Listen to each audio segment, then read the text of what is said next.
गांधी जयंती के दिन बिहार में जातीय सर्वे की जो रिपोर्ट नीतीश सरकार ने सार्वजनिक की थी, सरकार द्वारा जाति आधारित गणना के आंकड़ों को उसे विधानसभा के पटल पर रखा गया। सरकार इस रिपोर्ट को विधानसभा के पटल पर क्यों लेकर आई, इसकी वजह तब सामने आई जब नीतीश कुमार ने विधानसभा में बोलना शुरू किया। हो गया है, तब आपके सामने रख दिया गया है। सीएम नीतीश कुमार ने पहले तो इस रिपोर्ट पर सवाल उठाने वालों को जवाब दिया और आखिर में ऐसा दांव चल दिया जो बीजेपी के सामने नई परेशानी के रूप में आ गया है। सीएम नीतीश ने राज्य में आरक्षण के दायरे को 50% से बढ़ाकर 75% करने का प्रस्ताव रखा है कि भाई जो 50% है तो कम से कम हम 65% कर दें, ताकि 22 से आगे तो 65% कर दिया जाए 50 की जगह पर। 10% सुनिए ना, 10% अपर कास्ट का पहले से है तो 65 और 10 75, तो बचेगा 25। तो पहले 40 सबको फ्री था, अब 25 फ्री हो जाएगा।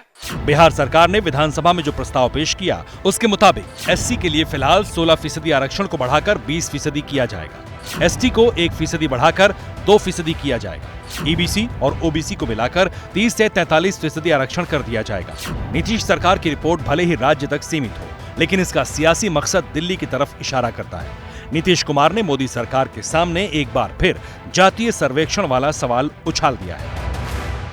माननीय प्रधानमंत्री जी से अनुरोध किया कि समय दीजिए, तो उन्होंने 3-4 महीना के बाद समय दिया। हम लोग मिले, हम मिल करके सब लोग न गए थे जी, और उस समय जाके उनको हम लोगों ने अनुरोध किया और अंत में बाद में वो कहे कि नहीं साहब जो होगा नहीं अभी। तब हम लोगों ने फिर मीटिंग किया 9 पार्टी का कि हम लोग करेंगे, तो सबकी सहमति हुई। और जनगणना, जाति आधारित जनगणना तो केंद्र का था, तो हम लोगों ने कहा कि जनगणना का तो पावर उनको है, तो हम लोग जाति आधारित गणना करेंगे। ये ऐसा सवाल है जिसकी काट बीजेपी पुख्ता तौर पर अभी तक नहीं ढूंढ पाई है। जब 2 अक्टूबर को बिहार में जातीय सर्वे की रिपोर्ट आई थी, तब पीएम नरेंद्र मोदी ने इशारों में इस पर सियासी पलटवार किया था। मेरे लिए तो इस देश का गरीब यही सबसे बड़ी जाति है, यही सबसे बड़ी बिरादरी है।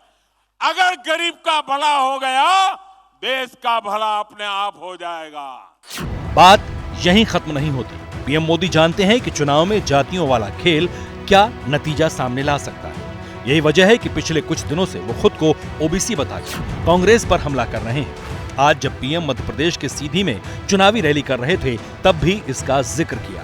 कांग्रेस की विशेषता है, बाकी सब काम भूल जाएंगे, एक काम कभी भूलते नहीं है, और वो काम है सुबह शाम मोदी को गाली देना। मोदी को गाली दे देते ये पूरे ओबीसी समाज को गालियां देने लगे हैं। बीजेपी जानती है ओबीसी ही वो वर्ग है जो 2014 के वक्त से ही उसकी सबसे बड़ी सियासी ताकत है, और आंकड़े भी इस बात की तस्दीक करते हैं। 1996 के लोकसभा चुनाव में ओबीसी वोटर का दिल जीतने में कांग्रेस बीजेपी से आगे थी। 1996 में बीजेपी को 19% ओबीसी वोटर्स का साथ मिला, तो कांग्रेस को 25%। लेकिन 1999 से बीजेपी के ग्राफ में बढ़ोतरी होती गई, और फिर जैसे ही 2014 का चुनाव आया, बीजेपी एक झटके में कांग्रेस से कहीं ज्यादा आगे निकल गई। लोकसभा चुनाव में बीजेपी को 44% ओबीसी वोटर्स ने वोट किया, तो कांग्रेस के समर्थन में सिर्फ 15% ओबीसी वोटर्स ही दिखाई दिए। जाहिर तौर पर कांग्रेस इस तस्वीर को बदलना चाहती है। पिछले कुछ दिनों से राहुल गांधी का हर मंच मचान से ओबीसी समाज के दुख दर्द की किताब खोलना इत्तेफाक तो बिल्कुल नहीं है, बल्कि ये सियासी प्रयोग है जो 2019 के मुकाबले बिल्कुल अलग है। नरेंद्र मोदी जी ने ओबीसी से वोट लिया। आप मुझे बताओ, नरेंद्र मोदी जी ने ओबीसी के लिए किया क्या? क्योंकि नरेंद्र मोदी जी ओबीसी से वोट ले लेते हैं, मगर ओबीसी को शक्ति, ताकत कभी नहीं देती। कांग्रेस जिस दिशा में आगे बढ़ रही है उसका भविष्य तो किसी को नहीं पता, लेकिन कांग्रेस को ये पूरी तरह से लगने लगा है कि अगर केंद्र में उसकी वापसी कोई मुद्दा करा सकता है तो वो जातीय जनगणना ही है। अब सिर्फ राहुल गांधी ही नहीं, कांग्रेस के बड़े बड़े नेताओं की चुनावी लाइन लेंथ जाति के इर्द गिर्द ही घूम रही है। वो कहते हैं मैं बहुत गरीब हूँ, ये लोग सहन नहीं कर रहे, मैं एक चाय वाला हूँ। सुने तो ये गरीब फिर जनगणना क्यों नहीं कराता?